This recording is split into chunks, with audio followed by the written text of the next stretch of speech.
Hey guys, welcome back to the channel. My name is Onos and today I'm going to give you a few tips and tricks and some information about Hellpoint before you start the game.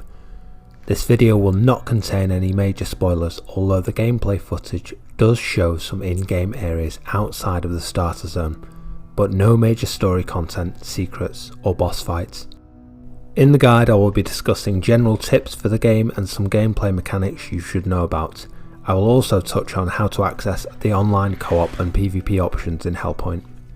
This guide should give you a little head start without actually taking anything away from your first experience.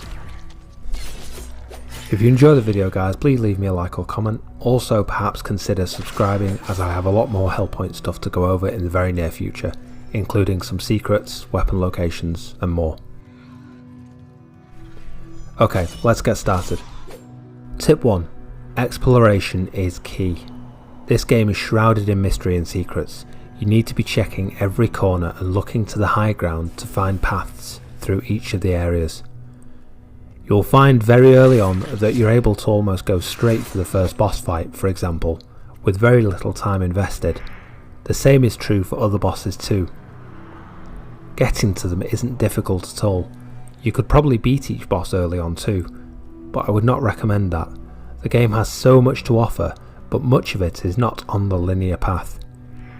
If you decide not to explore or spend time looking around, you'll miss out on things like armor pieces, weapons and additional resources for leveling up your character. Tip 2. Find a weapon you're comfortable with early. While you're able to transfer your weapon upgrades from one weapon to another easily enough, what you'll be missing out on is the unlockable bonuses your weapon can get when you stick to them for a while. So for example, my officer's glaive can do this. The upgrades are based on damage inflicted on enemies, and after some time you'll be able to give yourself damage buffs and special moves. This can change your moveset and give you a lot of flexibility in your fighting style. By holding right on the D-pad you can access and select from the options you have unlocked for the weapon you're holding, and then select them with square, triangle or circle on PS4 or X, Y and B on Xbox. Tip 3. You have the option to use a gun or a shield in your offhand once you have found them. You don't need to pick between the weapons, you have the ability to equip more than one option for each hand, and then switch between them using right or left on the D-pad. This makes it easy to, for example, have a shield for basic combat, but then quickly switch to your gun for pulling enemies or dealing damage if you want to stay at distance. Tip 4. This tip is quickly to tell you about your character stats. Health is the obvious one, but bear in mind there are items you can equip to boost your health also if you don't want to invest too much in this stat. Energy is the resource used for firearms and catalysts on your weapons, shown as the blue bar in the top left of the screen. Both your healing ability and your energy level will recharge when you inflict damage on enemies. This will encourage you to be more aggressive. So for example, if you're out of healing injections and low on health, you can continue to push on into the next area if you're careful. You might be close to gaining another healing injection if you can just score a couple of hits without taking any more damage. Stamina is for running, jumping, dodging and will also take a hit when you block an attack. If you block with your shield when your stamina is too low, then you'll be stunned for what feels like forever. Load is your equipment load. Weapons and armor will weigh you down if you don't have enough load to handle it.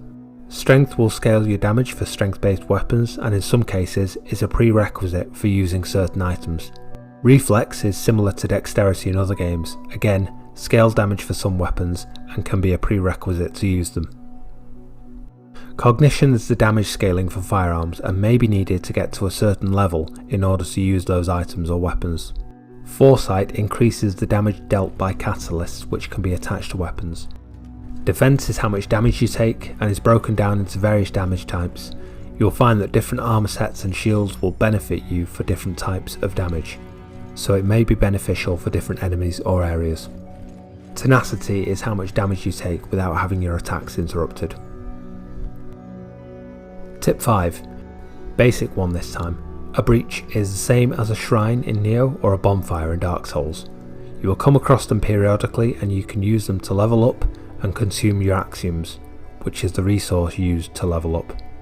You may also find items which will give you the ability to travel between different rifts or increase and even decrease the difficulty of areas you're fighting in. Tip 6. Use your Omnicube. You'll find the Omnicube pretty early on, and then if you explore, begin to come across little useful tools to use in your playthrough. So far I have found an item that lets me port back to the last breach I visited without losing my resources. I have found a pathing tool which leaves breadcrumbs behind me so I can find my way back, and believe me, you'll find this useful in some areas. I've also found a flashlight which again you'll find very useful at some points. You can have 3 slots on the Omnicube and equip your tools from the main items menu. Then, on the fly, you can hold up on the D-pad to select which tool you wish to have quick access to, and enable the tool using triangle or Y on the Xbox.